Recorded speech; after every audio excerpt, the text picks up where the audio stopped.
بسم اللہ الرحمن الرحیم۔ السلام علیکم ورحمۃ اللہ وبرکاتہ۔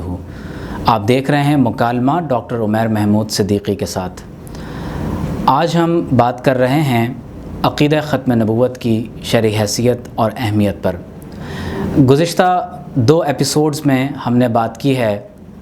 کیا قادیانی نبی کریم صلی اللہ علیہ وسلم کو خاتم النبیین تسلیم کرتے ہیں۔ نمبر 2، قادیانیوں کے نزدیک پوری امت مسلمہ کافر ہے۔ آج کے ایپیسوڈ میں ہم خصوصی طور پر بالخصوص مسلمانوں سے اس بارے میں بات کریں گے اور قادیانیوں کو اسلام کی دعوت دیں گے کہ قرآن و سنت کے مطابق یہ بات قطعی طور پر ثابت ہے کہ نبی کریم صلی اللہ علیہ وسلم اللہ کے آخری نبی ہیں اور آپ صلی اللہ علیہ وسلم کے بعد کسی کو نبوت عطا نہیں کی جائے گی۔ اس عقیدے کو عقیدہ ختم نبوت کہا جاتا ہے۔ اس عقیدے کا انکار کفر ہے۔ جس طرح سے اللہ رب کریم کو ایک ماننا، قرآن کو اللہ کی کتاب تسلیم کرنا، مرنے کے بعد دوبارہ جی اٹھنے پر ایمان لانا اور نبی کریم صلی اللہ علیہ وسلم کو اللہ کا رسول ماننا ضروری ہے، ضروریات دین میں سے ہے، اسی طرح سے خاتم النبیین محمد الرسول اللہ صلی اللہ علیہ وسلم کو اللہ کا آخری نبی تسلیم کرنا، یعنی آپ صلی اللہ علیہ وسلم کے بعد کسی کو نبوت عطا نہیں کی جائے گی، یہ عقیدہ ختم نبوت بھی ضروریات دین میں سے ہے۔ اگر کوئی شخص اس عقیدے کا انکار کر دے وہ دائرہ اسلام سے خارج قرار پاتا ہے، اور ایسے شخص کے کفر میں شک کرنا بھی انسان کو کافر بنا دیتا ہے۔ قرآن مجید میں سورۃ الاحزاب میں اللہ رب کریم نے ارشاد فرمایا، ما کان محمد ابا احد من رجالکم ولکن رسول اللہ وخاتم النبیین وکان اللہ بکل شیء علیما۔ محمد صلی اللہ تعالی علیہ وسلم تمہارے مردوں میں سے کسی کے باپ نہیں ہیں، لیکن وہ اللہ کے رسول ہیں اور سب انبیاء کے آخر میں یعنی سلسلہ نبوت کو ختم کرنے والے ہیں، اور اللہ ہر چیز کا خوب علم رکھنے والا ہے۔ قرآن مجید کی اس آیت مقدسہ میں نبی کریم صلی اللہ علیہ وسلم کو خاتم النبیین کہا گیا۔ اس کے معنی یہ ہیں کہ آپ صلی اللہ علیہ وسلم تمام تر انبیاء کے سلسلے کو مکمل کرنے والے ہیں اور ختم کرنے والے ہیں۔ قرآن پاک میں ایک اور مقام پر اللہ رب کریم نے فرمایا کہ الیوم اکملت لکم دینکم واتممت علیکم نعمتی ورضیت لکم الاسلام دینا۔ گویا کہ دین اسلام کو مکمل کر دیا گیا۔ اب اس دین اسلام میں نہ تو کسی چیز کو داخل کیا جا سکتا ہے، نہ ہی کسی چیز کو دین اسلام سے خارج قرار دیا جا سکتا ہے۔ بہت قابل توجہ بات یہ ہے کہ خاتم النبیین کا معنی یہ ہے کہ آپ صلی اللہ علیہ وسلم تمام انبیاء علیہم السلام کی مہر ہیں، یعنی آپ صلی اللہ علیہ وسلم نے اپنی مہر کے ذریعے سے تمام انبیاء علیہم السلام کے سلسلے کو ختم کر دیا ہے۔ حضور علیہ الصلوۃ والسلام نے خود اس کی وضاحت فرمایا ختم بی النبیون ولا نبی بعدی، فرمایا کہ میرے ذریعے سے انبیاء علیہم السلام کے سلسلے کو ختم کر دیا گیا، میرے بعد کوئی نبی نہیں ہے۔ اسی طرح سے آپ صلی اللہ علیہ وسلم نے خود ایک حدیث میں ارشاد فرمایا کہ انا خاتم النبیین ولا نبی بعدی، میں خاتم النبیین ہوں، اور اس کا مطلب یہی ہے، فرمایا کہ میرے بعد کوئی نبی نہیں ہوگا۔ بعض اوقات ان احادیث کو پڑھ کر قادیانی حضرات ایک سوال کرتے ہیں کہ حضرت عیسیٰ علیہ السلام دنیا میں دوبارہ تشریف لائیں گے، اور مسلمانوں کے عقیدے کے مطابق انہیں زندہ آسمانوں کی طرف اٹھا لیا گیا۔ ہم حیات مسیح کا عقیدہ رکھتے ہیں، ہمارا عقیدہ یہ ہے کہ آپ کو زندہ آسمانوں کی طرف اٹھا لیا گیا اور قرب قیامت میں آپ دنیا میں دوبارہ نزول فرمائیں گے۔ سوال یہ ہے کہ کیا مسیح علیہ السلام کی دنیا میں دوبارہ نزول فرمانے سے، اگر وہ حیات ہیں اور آسمانوں میں کہیں تشریف رکھتے ہیں اور قیامت کے قرب میں دوبارہ نزول فرمائیں گے، تو کیا اس سے عقیدہ ختم نبوت ختم ہو جاتا ہے؟ تو ایسا ہرگز نہیں ہے۔ حضرت مسیح علیہ السلام اللہ کے وہ نبی ہیں جن کی اس دنیا میں بعثت آپ صلی اللہ علیہ وسلم سے پہلے ہوئی ہے، لہٰذا اگر حضرت مسیح علیہ السلام دنیا میں دوبارہ تشریف لاتے ہیں تو اس سے عقیدہ ختم نبوت پر کوئی اثر نہیں پڑے گا۔ اور یاد رہے کہ نبی کریم صلی اللہ علیہ وسلم نے دین کو مکمل فرما دیا ہے۔ حضرت مسیح علیہ السلام دنیا میں جب دوبارہ تشریف لائیں گے تو وہ نبی کریم صلی اللہ علیہ وسلم کے دین اور قرآن مجید کی ہی ترویج و اشاعت فرمائیں گے۔ لہٰذا حضرت مسیح علیہ السلام کا قرب قیامت میں دوبارہ نزول فرمانا، دنیا میں دوبارہ تشریف لانا، یہ اس بات کی واضح دلیل ہے کہ احادیث مبارکہ سے یہ بات ثابت ہے اور اس سے عقیدہ ختم نبوت پر کوئی ضرب نہیں پڑتی۔ قرآن مجید میں سورۃ الانعام آیت نمبر 93 میں اللہ رب کریم نے ارشاد فرمایا وَمَنْ أَظْلَمُ مِمَّنِ افْتَرَىٰ عَلَى اللَّهِ كَذِبًا أَوْ قَالَ أُوحِيَ إِلَيَّ وَلَمْ يُوحَ إِلَيْهِ شَيْءٌ، فرمایا اس سے بڑا ظالم کون ہو سکتا ہے کہ جو اللہ پر جھوٹا بہتان باندھے یا نبوت کا جھوٹا دعویٰ کرتے ہوئے یہ کہے کہ میری طرف وحی کی گئی ہے حالانکہ اس کی طرف کچھ وحی نہ کی گئی ہو۔ نبی کریم صلی اللہ علیہ وسلم نے اپنی احادیث میں اس بات کی وضاحت فرما دی تھی کہ قرب قیامت میں نبوت کے دعوے دار پیدا ہوں گے۔ بخاری حدیث نمبر 3609، نبی کریم صلی اللہ علیہ وسلم نے ارشاد فرمایا لا تقوم الساعة حتى يبعث دجالون كذابون قریبا من 30 كلهم يزعم انه رسول اللہ۔ حضور نبی کریم صلی اللہ تعالی علیہ وسلم نے ارشاد فرمایا قیامت قائم نہیں ہوگی یہاں تک کہ دجال جھوٹے آئیں گے جن کی تعداد 30 کے قریب ہوگی، ان میں سے ہر ایک یہ گمان کرے گا کہ وہ اللہ کا رسول ہے۔ حضرت امام مسلم رحمۃ اللہ علیہ نے بھی اسی مضمون سے متعلق ایک حدیث روایت کی ہے۔ مسلم شریف حدیث نمبر 7، نبی کریم صلی اللہ علیہ وسلم نے ارشاد فرمایا یکون فی آخر الزمان دجالون کذابون یأتونکم من الاحادیث بما لم تسمعوا انتم ولا آباؤکم فإیاکم وإیاہم لا یضلونکم ولا یفتنونکم۔ نبی کریم صلی اللہ علیہ وسلم نے ارشاد فرمایا آخری زمانے میں دجال کذاب آئیں گے، وہ تم سے ایسی باتیں کریں گے جو نہ تم نے سنی ہوں گی اور نہ ہی تمہارے باپ دادا نے سنی ہوں گی۔ فرمایا وہ تم سے دور رہیں اور تم ان سے دور رہو، وہ تمہیں گمراہ نہ کر دیں اور تمہیں فتنے میں نہ ڈال دیں۔ اسی طرح سے حضرت امام ابو داؤد رحمۃ اللہ علیہ نے سنن ابی داؤد میں اسی مضمون سے متعلق ایک حدیث نقل کی، حدیث نمبر 4252۔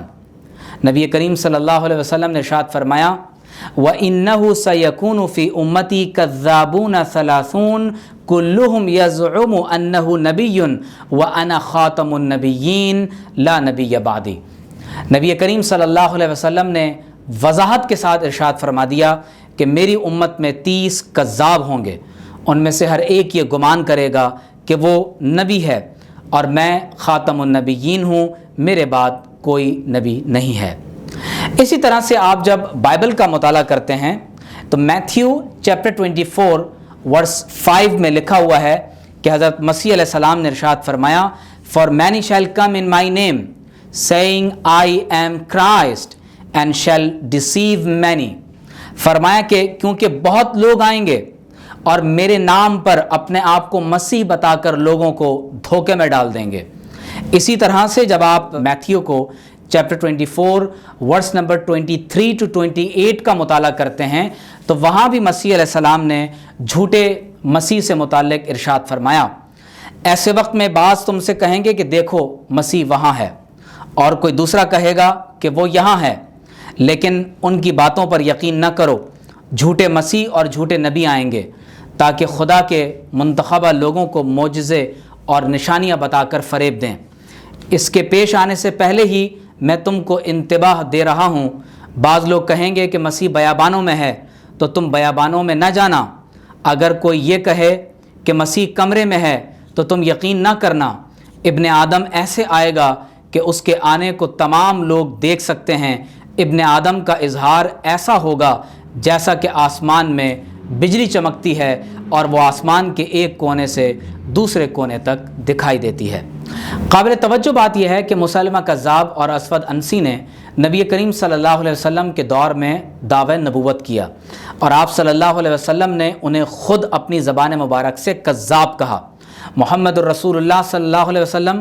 اور خلفائے راشدین نے ان کے ساتھ جو رویہ اختیار کیا وہ قیامت تک اسلامی ریاست کے مسلم حکمرانوں کے لیے اس مسئلے کے بارے میں راہ متعین کرتا ہے کہ اگر کوئی شخص اسلامی ریاست میں دعوی نبوت کر بیٹھے تو اس کا نتیجہ اور انجام کیا ہونا چاہیے۔ اسود انسی کو تو نبی کریم صلی اللہ علیہ وسلم کے صحابی حضرت فیروز دیلمی رضی اللہ تعالی عنہ نے قتل کر دیا تھا،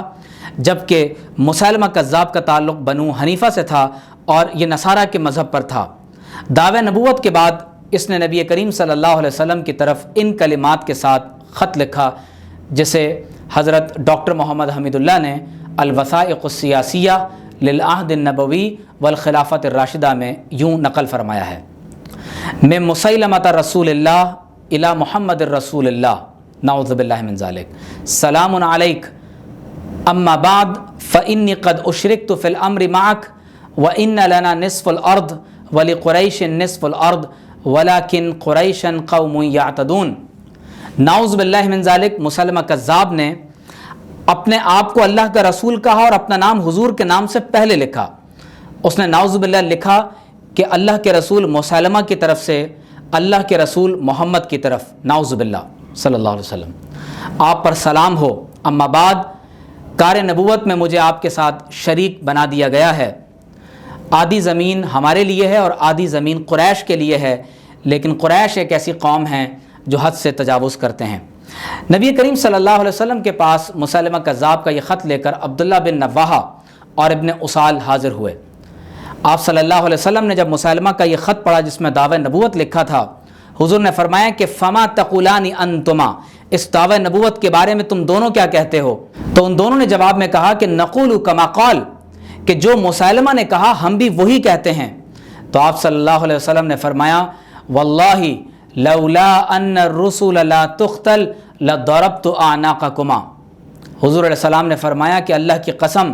اگر سفیروں کو قتل نہ کیے جانے پر عمل نہ ہوتا تو میں خود تم دونوں کی گردن قلم کر دیتا۔ اس سے بات واضح ہو گئی کہ ابھی انہوں نے ہتھیار نہیں اٹھائے تھے۔ اسلامی ریاست میں دعوی نبوت یا دعوی رسالت اسلامی ریاست کی رٹ کو ختم کر دیتا ہے، اور اسلامی ریاست میں خدا ہونے کا دعویٰ کرنا یا نبی ہونے کا دعویٰ کرنا یہ اسلامی ریاست کے خلاف ایک ڈکلیریشن آف وار ہے، اور اس سے بھی زیادہ سنگین جرم ہے، کیونکہ اگر اسلامی ریاست میں اعلان نبوت کر دیا جائے تو گویا کہ اسلامی ریاست کا وجود ختم ہو جاتا ہے۔ نبی کریم صلی اللہ علیہ وسلم نے اسی لیے ان کے بارے میں اتنے سخت کلمات ارشاد فرمائے۔ اس کے بعد آپ صلی اللہ علیہ وسلم نے مسیلمہ کذاب کو خط لکھا، اس کا متن یوں ہے، ڈاکٹر حمید اللہ اس متن کو نقل کرتے ہیں: بسم اللہ الرحمن الرحیم من محمد الرسول اللہ الی مسیلمۃ الکذاب السلام علی من اتبع الہدی اما بعد فإن الارض للہ یورثها من یشاء من عبادہ والعاقبۃ للمتقین۔ اللہ کے نام سے بہت مہربان نہایت رحم والا، اللہ کے رسول محمد صلی اللہ علیہ وسلم کی طرف سے مسیلمہ کذاب کی طرف حضور علیہ الصلوۃ والسلام نے مسیلمہ کی پوزیشن واضح فرما دی، فرمایا کہ تم کذاب ہو، تم دجال ہو، فرمایا سلامتی ہو اس پر جس نے ہدایت کی اتباع کی۔ تو معلوم یہ ہوا کہ اسلامی ریاست میں نبوت کے دعوے دار اور نبوت کا دعویٰ کرنے والے کو نبی ماننے والوں کے لیے پیس اور امن نہیں ہے۔ فرمایا سلامتی تو اس پر ہوگی جو ہدایت کو قبول کرے گا۔ فرمایا بے شک زمین اللہ کی ہے اور وہ اپنے بندوں میں سے جسے چاہتا ہے عطا فرماتا ہے، اور عاقبت متقین کے لیے ہے۔ حضرت عبداللہ بن مسعود رضی اللہ تعالی عنہ کے عہد مبارک میں حضرت حارثہ بن مضرب رضی اللہ تعالی عنہ نماز فجر میں ایک مسجد کے قریب سے گزرے تو بوقت نماز فجر آپ نے دیکھا کہ نعوذ باللہ من ذالک نماز فجر میں قرآن مجید کے بجائے بنو حنیفہ کے لوگ مسیلمہ کذاب کی جھوٹی وحی کی تلاوت کر رہے ہیں۔ آپ کے نشاندہی پر انہیں گرفتار کیا گیا۔ عبداللہ بن مسعود رضی اللہ تعالی عنہ نے ان میں سے ابن نواحہ کو پہچان لیا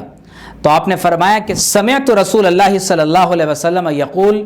لولا انک رسول لضربت عنقک۔ فرمایا کہ میں نے حضور صلی اللہ علیہ وسلم کو یہ خود فرماتے ہوئے سنا تھا کہ اگر تو سفیر نہ ہوتا تو میں تجھے قتل کر دیتا۔ فرمایا فانت اليوم لست برسول، آج تم سفیر نہیں ہو۔ حضرت عبداللہ بن مسعود رضی اللہ تعالی عنہ نے اسے قتل کر دیا۔ اسی طرح سے ہم دیکھتے ہیں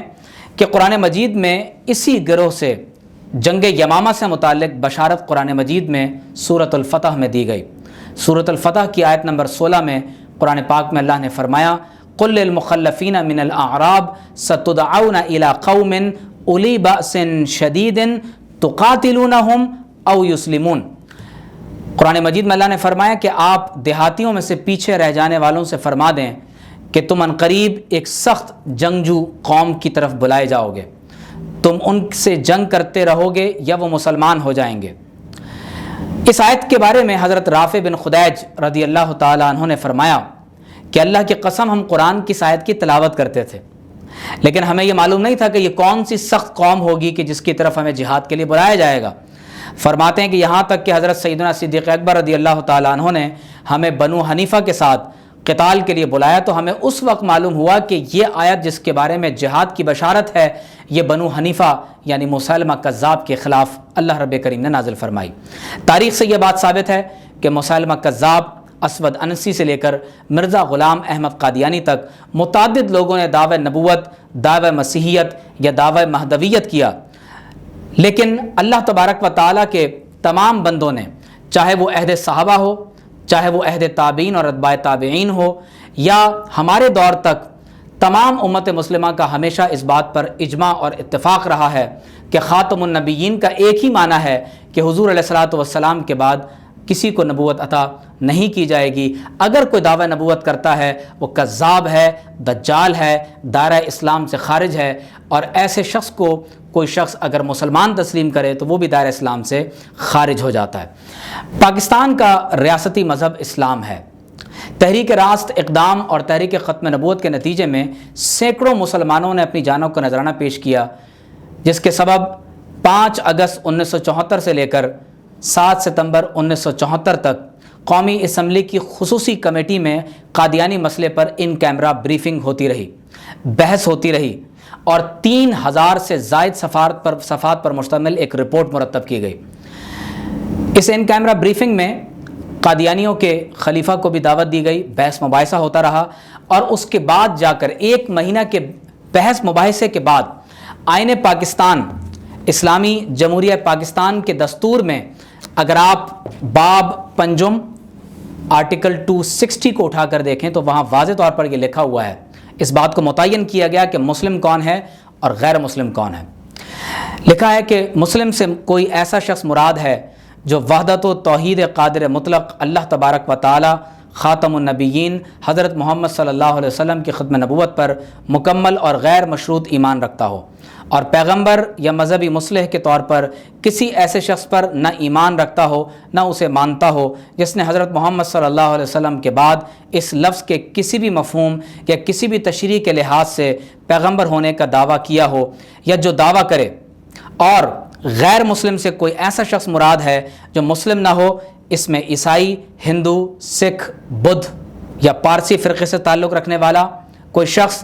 قادیانی گروپ یا لاہوری گروپ کا جو خود کو احمدی یا کسی اور نام سے موسوم کرتے ہیں۔ اس کلاز میں، اس آرٹیکل میں یہ تعین کر دیا گیا کہ غیر مسلم اور مسلم کی تعریف کیا ہے۔ آئین کی اس شق کے مطابق جو شخص بھی قادیانی ہے یا لاہوری ہے یا ختم نبوت کا منکر ہے یا آپ صلی اللہ علیہ وسلم کے بعد کسی بھی معنی میں کسی شخص کو بھی نبی نعوذ باللہ من ذالک تسلیم کرتا ہے، وہ دائرہ اسلام سے خارج قرار پاتا ہے۔ 1974 میں ہی پاکستان میں ہونے والے اس پورے معاملے سے قبل 1974 میں مکہ کانفرنس ہوئی، جس میں اجماعی طور پر یہ بات طے کی گئی کہ قادیانی عقیدہ ختم نبوت کے انکار کے سبب کافر ہیں۔ اسی طرح 1985 میں انٹرنیشنل اسلامک فقہ اکیڈمی نے تمام امت مسلمہ کے علماء کو ایک پلیٹ فارم پر جمع کیا، جنہوں نے اس بات پر اتفاق کیا کہ قادیانی عقیدہ ختم نبوت کے انکار کے سبب اور توہین رسالت کے سبب اور ضروریات دین کے عقائد سے متعلقہ باتوں کے انکار کے سبب دائرہ اسلام سے خارج قرار پاتے ہیں۔ حال ہی میں گیمبیا جو اسلامی ریاست ہے، انہوں نے بھی قادیانیوں کو ریاستی سطح پر غیر مسلم قرار دیا ہے۔ میں اپنی گفتگو کو اختتام کی طرف لے جاتے ہوئے 1926 میں ہونے والے مقدمہ بہاولپور کا حوالہ دینا ضروری سمجھتا ہوں۔ 1926 جولائی 24 میں ایک مسلم خاتون عائشہ بن مولوی الہی بخش نے عدالت میں یہ دعویٰ دائر کیا کہ اس کا شوہر عبدالرزاق قادیانی ہو کر مرتد ہو چکا ہے، لہٰذا اس عورت کا نکاح اپنے شوہر سے قائم نہیں رہا۔ آپ اندازہ کیجئے کہ 1935 تک عدالت میں مسلسل اس موضوع پر بحث ہوتی رہی کہ عبدالرزاق قادیانی ہو گیا، قادیانی کون ہوتے ہیں، ان کے عقائد کیا ہیں۔ تمام مکاتب فکر کے علماء عدالت میں آ کر اس بارے میں بحث کرتے رہے، دلائل دیتے رہے۔ 1935 7 فروری کو ڈسٹرکٹ جج محمد اکبر ضلع بہاول نگر ریاست بہاولپور نے یہ فیصلہ جید علماء کے دلائل کے بنیاد پر لکھا کہ مدعیہ کی طرف سے یہ ثابت کیا گیا ہے کہ مرزا صاحب کاذب مدعی نبوت ہیں، اس لیے مدعا علیہ بھی مرزا صاحب کو نبی تسلیم کرنے سے مرتد قرار دیا جائے گا۔ لہٰذا ابتدائی تنقیحات سے جو 4 نومبر 1926 عیسوی کو عدالت منصفی احمد پور شرقیہ سے وضع کی گئی تھیں، بحق مدعیہ قرار دے جا کر یہ قرار دیا جاتا ہے کہ مدعا علیہ قادیانی عقائد اختیار کرنے کی وجہ سے مرتد ہو چکا ہے، لہٰذا اس کے ساتھ مدعیہ کا نکاح تاریخ ارتداد مدعا علیہ سے فسخ ہو چکا ہے۔ ان تمام تر مختصراً دلائل پیش کرنے کا مقصد یہ ہے کہ عقیدہ ختم نبوت ضروریات دین میں سے ہے۔ جو شخص بھی آپ صلی اللہ علیہ وسلم کے بعد نعوذ باللہ نبوت عطا کیے جانے کا دعویٰ کرتا ہے وہ کذاب ہے، دجال ہے، دائرہ اسلام سے خارج ہے، اور ایسے شخص کو نعوذ باللہ مسلمان ماننا